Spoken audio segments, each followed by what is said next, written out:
Ya, kelihatan nggih?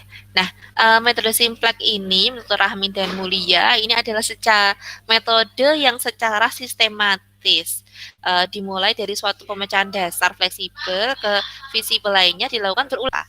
Nah, sebelumnya kenapa metode Simplex ini ada? Coba perhatikan tadi seperti maka akan sulit ketika kita menggambarkannya dalam metode grafik ya, karena akan menjadi 3 dimensi seperti itu. Akan sulit untuk menggambarkannya. Dan kemudian metode Simplex ini bisa digunakan 2 variabel atau lebih untuk kasus-kasusnya.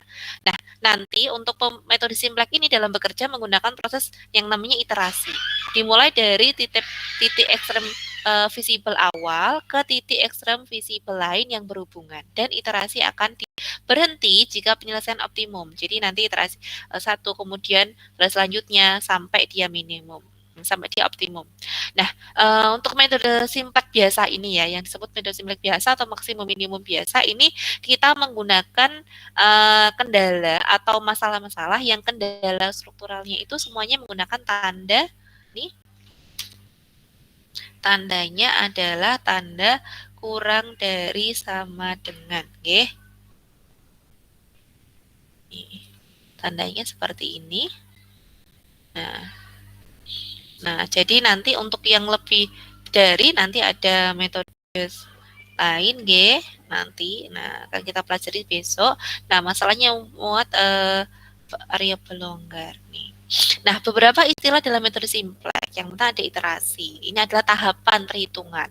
Jadi ada tabel-tabelnya disebut sebagai nanti dari iterasi pertama, kedua, ketiga sampai dia optimum. Nah, kemudian ada variabel non-basis, yaitu variabel yang nilainya diatur menjadi 0 pada sembarang iterasi. Kemudian ada variabel basis, variabel yang nilainya bukan 0 pada sembarang iterasi. Kemudian ada solusi atau nanti Bu biasanya nulisnya RHS gitu ya. Itu adalah nilai dari sumber daya pembatas yang masih tersedia. Kemudian ada variabel longgar atau variabel slang. Nah, nanti ini yang akan kita gunakan untuk ditambahkan pada variabel yang model matematika untuk mengkonversikan pertidaksamaan ini, pertidaksamaan ini sebentar.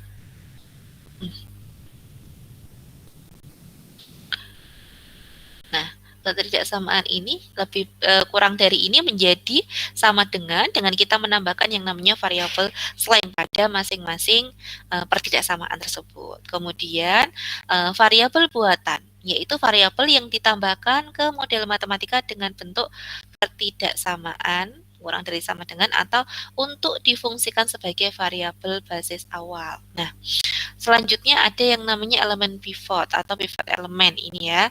Elemen yang terletak pada perpotongan kolom dan baris pivot disebut elemen pivot atau pivot elemen. Nah, kemudian ada baris pivot, nah atau baris kuncinya, yaitu salah satu baris dari variabel baris yang memuat variabel keluaran. Kemudian ada kolom pivot, kolom yang memuat variabel masuk. Nah, ini ada baris pivot, kolom pivot yang kemudian dia bertemu menjadi pivot elemen atau elemen pivot di sini. Pertemuan antara baris pivot dan juga kolom pivot tadi. Okay. Nah, kemudian ada syarat penyelesaian metode Simplex kali ini ya. Yang pertama ini sebelah kanan tadi ya, sebelah kanan ini fungsi kendalanya harus bernilai positif ya. Jika tidak positif bisa dikalikan dengan negatif 1. Nah, tapi di sini nanti dia syaratnya harus positif. Kemudian yang kedua, semua variabel yang digunakan harus bernilai positif. Jadi kayak tadi X, Y, Z harus positif. Kemudian fungsi tujuannya berupa minimasi maupun maksimasi. Nah, bentuk standarnya contohnya seperti ini. Ada kasus untuk maksimumkan Z sama dengan 8X1 ditambah 5X2. Nah, untuk fungsi kendalanya ada X1 ditambah X2 kurang dari sama dengan 6. Dan fungsi kendala kedua 9X1 ditambah 5X2 kurang dari dengan 45. Serta untuk Ini fungsi non negatifnya ini X1 dan X2-nya harus lebih besar dari 0 nih ya. Nah, perhatikan di sini ini tandanya sudah memuat tanda kurang dari sama dengan. Oke, kemudian sebelah kanannya itu sudah tidak nih negatif. Nah, kan kita gunakan langkahnya seperti apa? Langkah-langkahnya adalah sebagai berikut. Yang pertama, langkahnya itu adalah kita mengubah dulu ya, mengubah bentuknya ini. Nah, dari bentuk ini menjadi bentuk standar atau bentuk kanonik ya, dengan menambahkan variabel slang pada masing-masing fungsi pembatas tadi. Di sini ada dua fungsi pembatas. Ini fungsi pembatas yang pertama, ada fungsi pembatas yang kedua. Nah, masing-masing fungsi pembatas kita tambahkan variabel slangnya. Nah, jadi nanti variabel slangnya akan disimbolkan dengan S. Gitu. Nah, langsung saja di sini. Oke, ini udah muncul ya. Nah, perhatikan ini. Nah, ini adalah bentuk standar atau bentuk kanoniknya. Yang pertama, untuk fungsi tujuannya semuanya dipindahkan ke kiri. Oke. Nah, pertama, untuk fungsi kendalanya, ini kan untuk kendala pertama, ini ditambahkan dengan variabel S1. Ya, variabel S1. Kemudian untuk fungsi kendala kedua ditambahkan variabel slang kedua yaitu S2 sehingga fungsinya menjadi dan ini berubah dari pertidaksamaan menjadi persamaan. Perhatikan ini X1 plus X2 plus S1 di sini apa namanya? Kemudian nah, di sini sebenarnya tidak ada S2.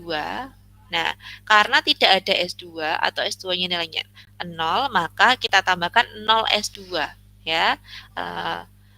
Kemudian sama dengan 6. Kemudian di sini yang kedua, ini maka kita tambahkan variabel slang yang kedua yaitu S2. Karena S1 ini tidak ada di sini atau nilainya di sini tidak berfungsi di sini, maka kita tambahkan 0 S1-nya. Itu nggih. Nah, yang pertama. Kemudian ke fungsi tujuannya.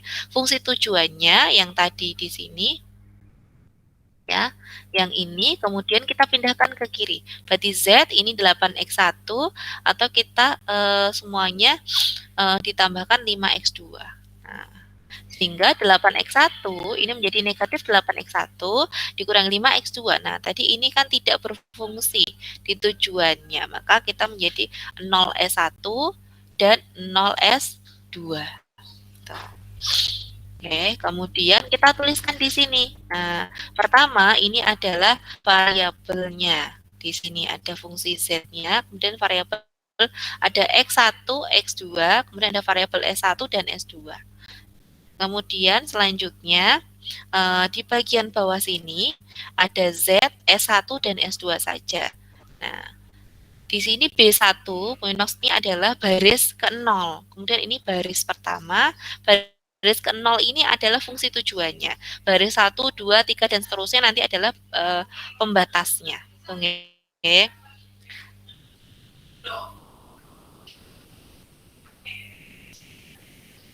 Nah, kemudian di sini Z-nya itu adalah koefisien masing-masing variabel. Di sini koefisien Z ini adalah 1, koefisien X1 negatif 8, koefisien X2 negatif 5, koefisien S1 ini 0, di sini ya 0, kemudian ini juga 0. Nah, RHS-nya ini di sini, right hand-nya.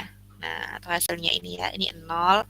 Nah, kemudian fungsi pembatas pertama. Nih, variabel Z-nya dia tidak ada, jadi 0, kemudian X1-nya di sini koefisiennya 1, X2-nya 1, kemudian S1-nya 1, S2-nya 0. Kemudian right hand-nya ini 6.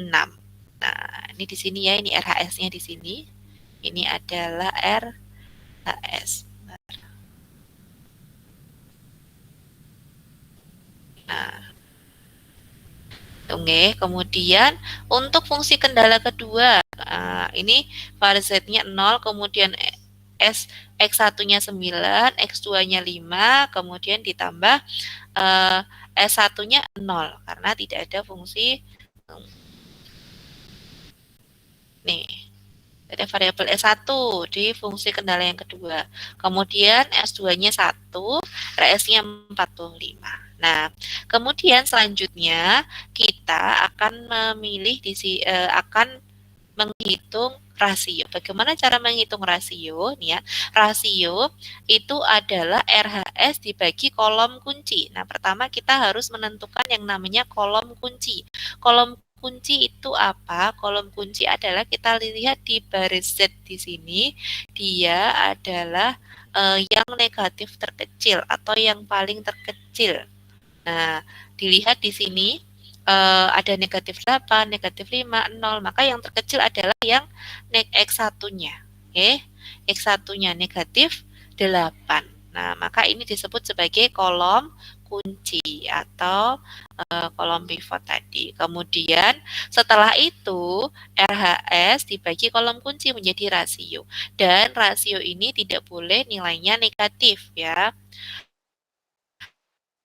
Perhatikan ketika uh, ini, nah dibagi ini 6 dibagi 1 ini 6, kemudian 45 dibagi 9 itu 5. Nah, kemudian pilih baris kunci adalah rasio positif terkecil. Nah, di sini kita pilih ini adalah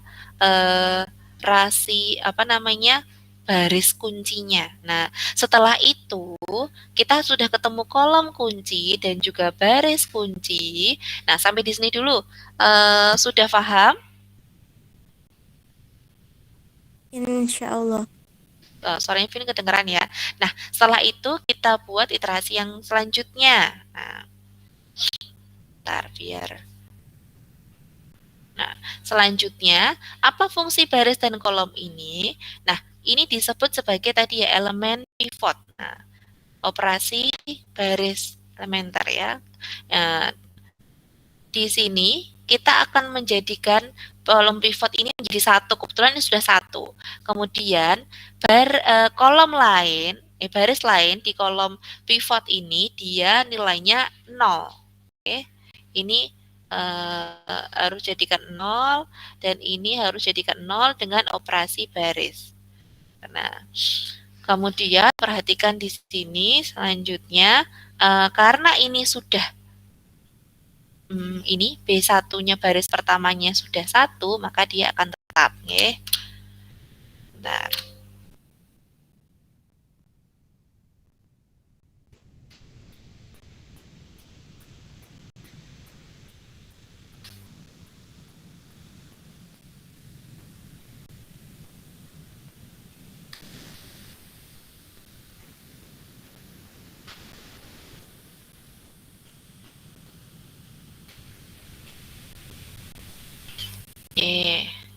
Uwin buatkan yang kosong dulu ya, biar kita bisa isi bersama-sama.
Udah kelihatan ya?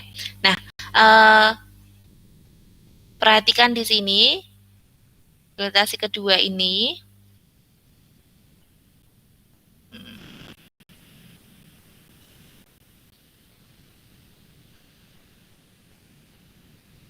Nah, di sini adalah kolom pivotnya. Ya, di sini.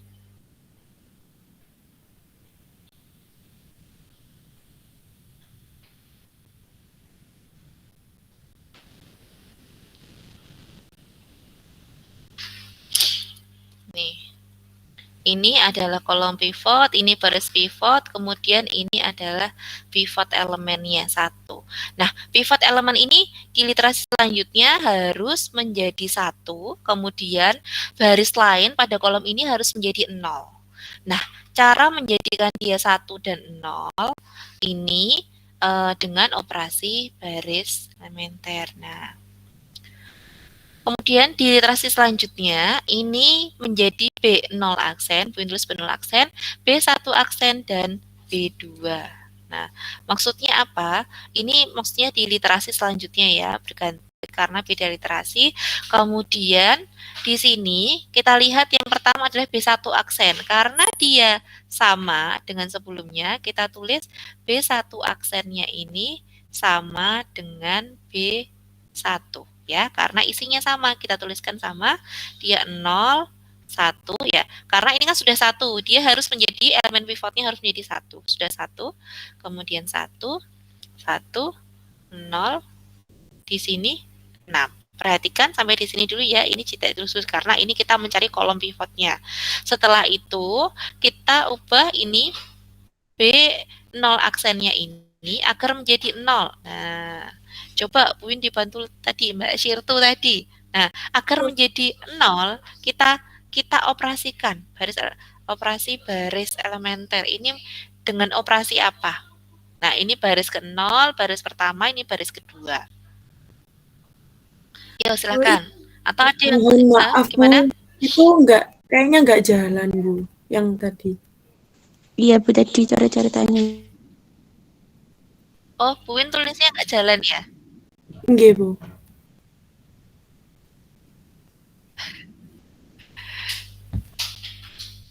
Oke, sebentar.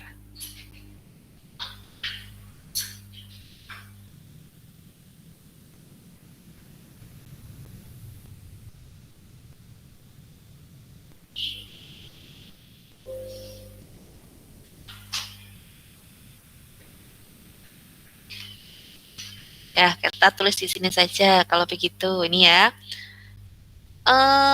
Bu Win masih share screen? Enggak? Sudah tidak, Bu. Nggak ada, Bu.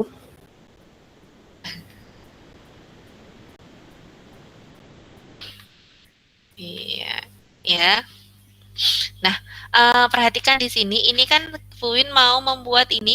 Satu itu sudah kelihatan belum ya? Nah, baris kolom ini, perhatikan. Ini ya, satu ini merupakan merupakan elemen pivot yang dimana dia harus menjadi satu. Nah, kemudian ini kebetulan sudah satu, begitu nggih? Sudah satu sehingga tidak perlu diapa-apakan. Kemudian baris yang lain harus menjadi 0. Ini min 8 jadi 0, sebenarnya harus jadi 0 dengan operasi baris elementer. Nah, kita tulis dulu yang pertama di sini, literasi yang selanjutnya. Ini ada B0 aksen, ini sebagai B0 pada literasi selanjutnya, kemudian B1 aksen dan B2 aksen. B0 pertama kita ke kolom baris pivotnya dulu. Baris ini ya. Di baris ini kita lihat di sini pada baris ini ternyata elemen pivotnya sudah 1. Maka kita tidak perlu menambah atau mengurangannya lagi. Tidak perlu mengalih, menambah atau mengurangkan dengan baris lain, tetapi langsung saja kita samakan sama dengan B1, begitu nggih? Karena dia sama, karena sudah 1. Ya. Nah, kita sama dengan B1. Kita tulis di sini sama. Ini jadinya Z-nya 0, kemudian 1, 1. 1, 0, 6 sama. Nah, sampai di RHS-nya. Rasionya tidak perlu ditulis dulu karena rasio itu adalah tadi RHS dibagi kolom pivot. Maka kemudian selanjutnya B0 aksennya.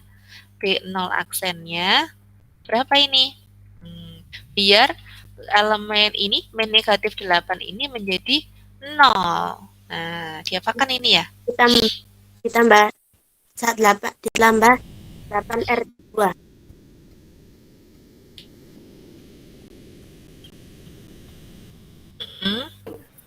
8 B2.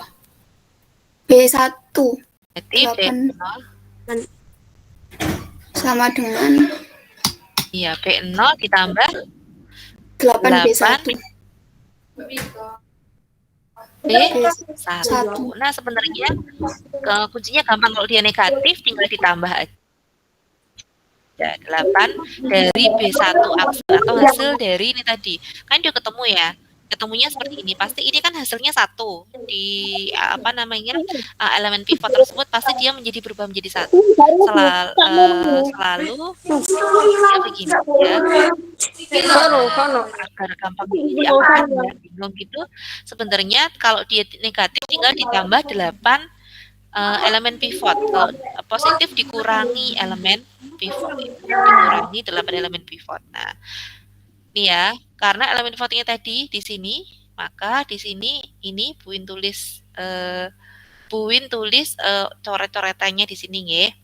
Di sini 0 atau langsung aja ya. 1 ditambah 8 kali 0. Berarti kan tetap 1. Nah, Z itu di mana-mana dia tetap akan menjadi 1.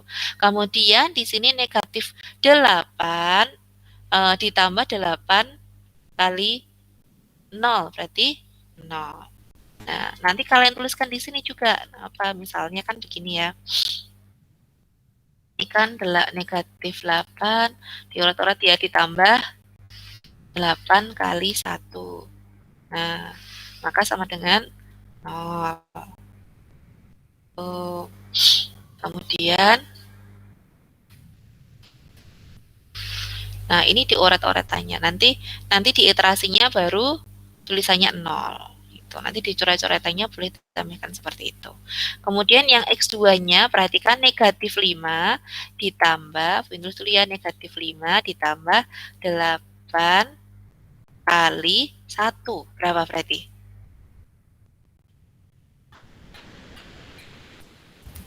3. Loh? Berapa ini? 3. Negatif 5 ditambah 8 kali 1, ya kan? Iya. Iya, berapa? 3. Ya. Terus kemudian ini 0 ditambah 8 kali 1. 8. Jadi 8. Terus kemudian yang ini 0 ditambah 8 kali 0. Nah, berapa? 0. Berapa? Ini gampang banget. Berapa ini? 0, Ibu. 0. Terus ini 0 ditambah 8 kali 6. 48. 48 ya, oke, bisa ya. Terus selanjutnya di sini. Nah, selanjutnya yang B2-nya ini kan 9. Nah, barunya 9 ya. 9 ini biar jadi 0 diapakan? Nah, paling gampang itu selalu begini. Selalu ditambah atau dikurangi dengan baris ini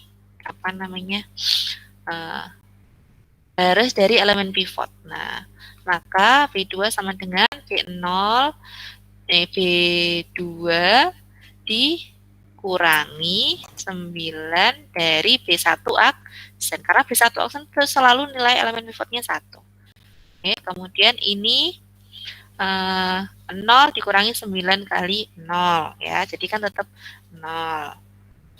Terus yang ini karena kita kan mau menjadikan dia 0 ya. 9 dikurangi 9 kali 1. 0. Kemudian yang ini 5 dikurangi 9 kali 1. Berapa ini? Negatif. Min 4. X2-nya berapa? 4. Min 4. 6. Negatif 4. Terus yang di sini negatif berapa? Negatif 9. Ini kan 0 ya. S1-nya 0 dikurangi 9 kali 1. Atau negatif 9 kali 1. Jadi kan itu 9. Terus yang ini 1. negatif 8. 1 dikurangi 9 kali 0 berapa? 1. Ya, mungkin kalau kalian terus di sini 45 dikurangi 9 kali 6 berapa?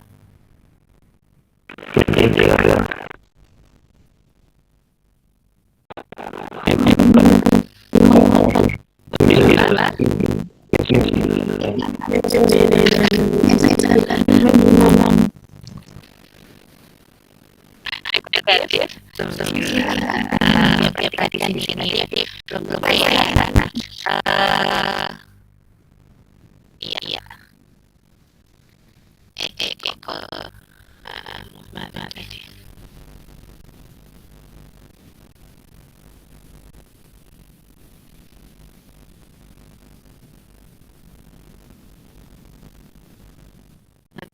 Oh ini ya. Nah, perhatikan pada kolom Z-nya tadi belum ya. Lihat di kolom Z-nya pertama. Dia sudah minimum, sudah mencapai optimum apabila Z-nya ini sudah tidak ada yang negatif. Nah, ini kan yang paling ya.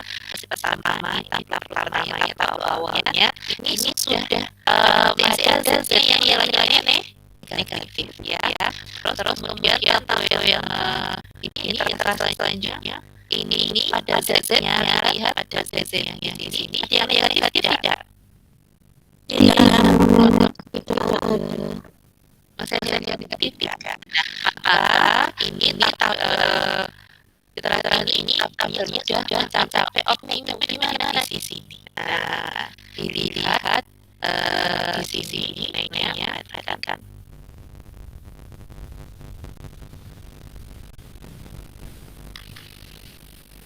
Nah, iya. Nah, ini HSS yang menjadi fungsi optimumnya, di mana hasilnya itu di sini. Nah, HSS-nya ya. Sehingga ini optimum nilainya dalam 48 dengan nilai X1-nya 0 dan XK-nya XK-nya 3 di sini ya. Nah, sudah ketemu. Nah, ada yang bingung di sini. Tadi pertama kita mengubah dalam kemampuan kalau untuk nilai tadi baunya ya. Nah, kemudian setelah itu kita menambah variabel lain pada masing-masing pembatasnya. Nih. Nah, untuk pembatas 1 tidak S1, pembatas 2 tidak S2.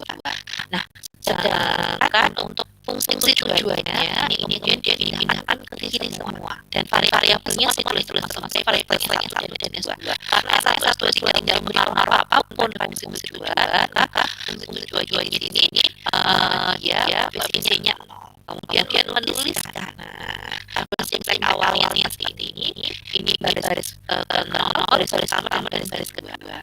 Nah, kemudian ini ada ini variabelnya ada S1, S2, S1 dan S2. Ini RHS, ini solusi di sini yang belakangnya ini rasio itu adalah RHS bagi dengan kolom kunci pertama sampai RHS dulu. Setelah itu ini kolom kolom C adalah negatif terkecil atau yang paling kecil gitu ya. Nah, kemudian setelah itu rasionya yang RHS bagi kolom C. Dan setelah ketemu rasionya di sini pilih positif yang terkecil. menjadi baris kunci. Setelah itu baru kita buat iterasi yang kedua.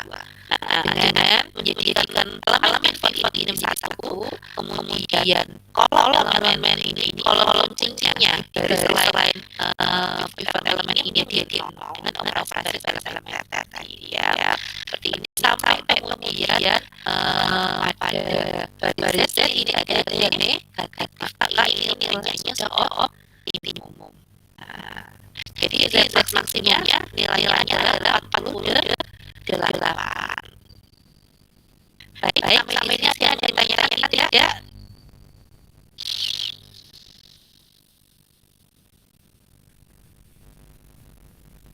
Tidak ada. Kalau tidak ada, kita coba yang ya apa namanya?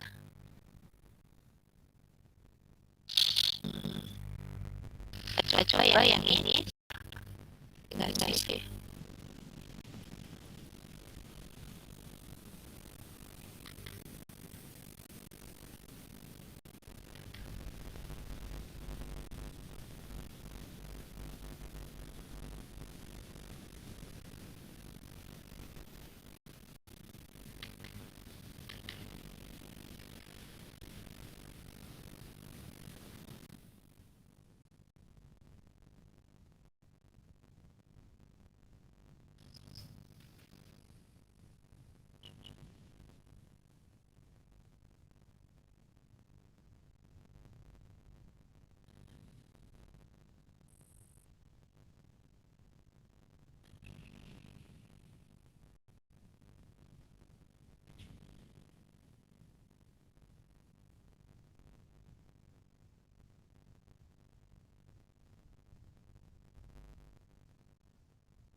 Atau ini ya, coba kita lihat di soal yang sudah kalian kerjakan kemarin, kita akan menyelesaikannya menggunakan metode nilai. Kita lihat soalnya kemarin.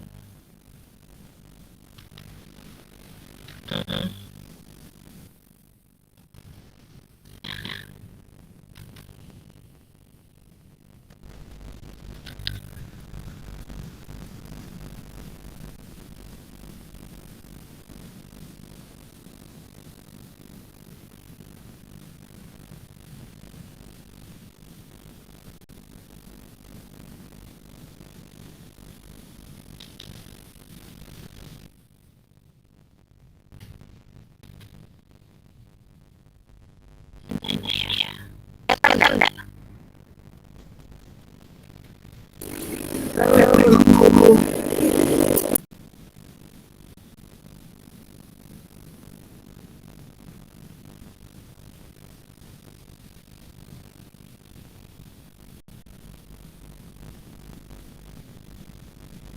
Kelihatan?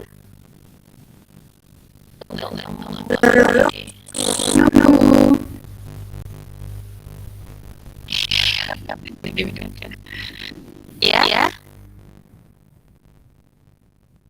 Kelihatan, Bu.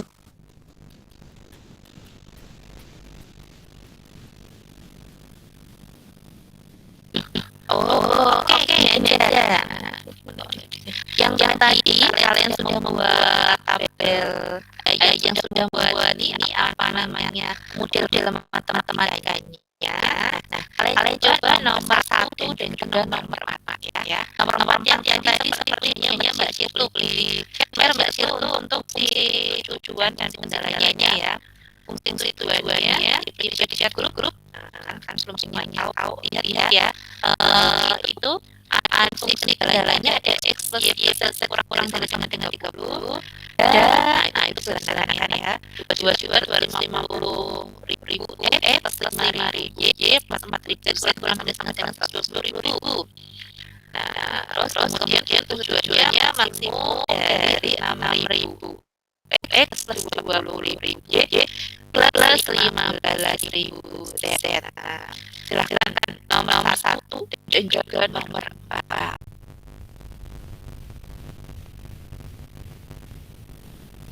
Ya, minimalisasi waktu coba 15 menit ya, bisa ya.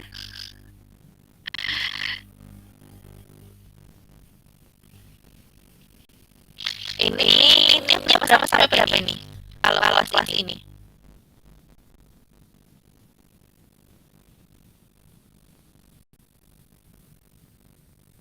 Paling kecil nilainya berapa? Satu. Oh, satu. Kelas saya ya. Baik.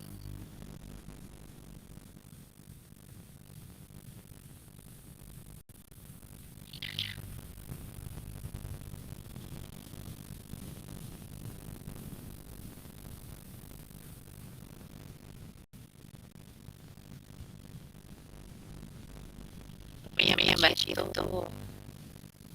Ya. Tahu share juga ya. Nah.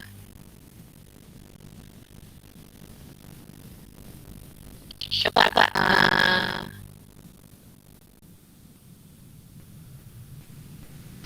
coba nomor 1 dan nomor 4. Nah. Atau kita bagi ya, absen 1 atau NIM 1 ya, NIM aja. Kalau absen biasanya kadang nggak hafal mahasiswa ya. NIM 1 sampai dengan NIM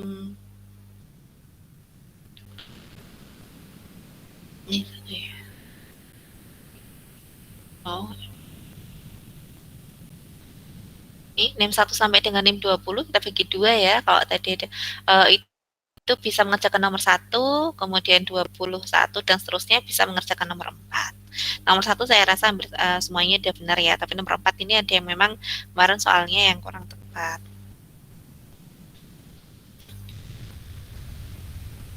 Oke, silakan coba.